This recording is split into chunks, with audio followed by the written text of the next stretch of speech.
ಒಳಗಡೆನೇ ಇತ್ತು ಗೆಡ್ಡೆ. ಕ್ಯಾಮ್ರಾ ಬಿಟ್ಟು ಡಾಕ್ಟರ್ಸ್ ಚೆಕ್ ಮಾಡಿದಾಗ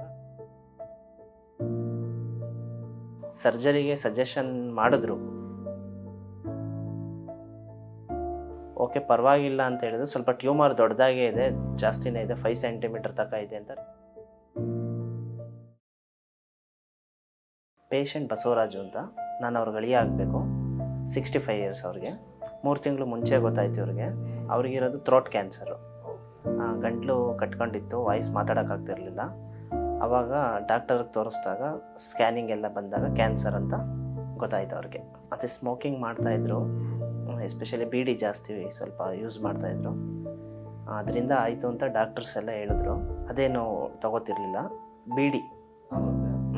ಅವ್ರ ಫ್ಯಾಮಿಲಿಗೆ ಯಾರಿಗೂ ಇರಲಿಲ್ಲ, ಇವ್ರಿಗೆ ಫಸ್ಟ್ ಬರ್ತಾ.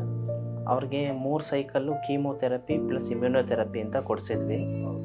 ಅದು ಗೆಡ್ಡೆ ತಿರ್ಗಾ ಪೆಟ್ ಸ್ಕ್ಯಾನ್ ಮಾಡಿದ್ಮೇಲೆ ಅದು ಟ್ಯೂಮರ್ ಏನು ಶ್ರಿಂಕ್ ಆಗಿಲ್ಲ, ಇನ್ನೂ ಟ್ರೀಟ್ಮೆಂಟ್ ವರ್ಕ್ ಆಗಿಲ್ಲ ಅಂತ ನೆಕ್ಸ್ಟ್ CT ಸ್ಕ್ಯಾನಲ್ಲೇ ರಿಪೋರ್ಟಲ್ಲಿ ಡಾಕ್ಟ್ರ್ ಹೇಳಿದ್ರು. ನಾವು ಅದೇ ಈಗ ಇನ್ಸ್ಟಾಗ್ರಾಮಲ್ಲೆಲ್ಲ ಚೆಕ್ ಮಾಡಬೇಕಾದ್ರೆ ಪುನರ್ಜನ್ಮ ಆಯುರ್ವೇದಿಕ್ ಕ್ಲಿನಿಕ್ ಬಗ್ಗೆ ತಿಳ್ಕೊಂಡ್ವಿ. ನಾವು ಇದರದೊಂದು ಟ್ರೈ ಮಾಡೋಣ.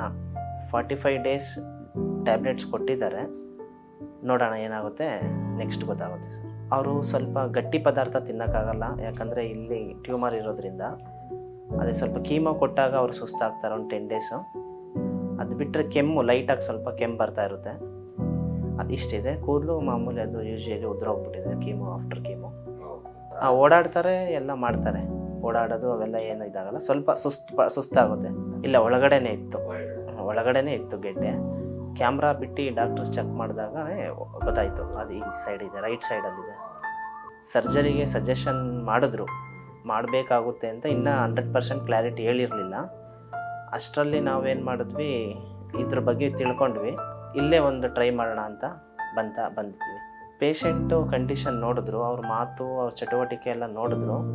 ಓಕೆ ಪರವಾಗಿಲ್ಲ ಅಂತ ಹೇಳಿದ್ರು. ಸ್ವಲ್ಪ ಟ್ಯೂಮರ್ ದೊಡ್ಡದಾಗೇ ಇದೆ, ಜಾಸ್ತಿನೇ ಇದೆ, 5 ಸೆಂಟಿಮೀಟರ್ ತನಕ ಇದೆ ಅಂತ ರಿಪೋರ್ಟ್ ಚೆಕ್ ಮಾಡಿ ಹೇಳಿದ್ರು.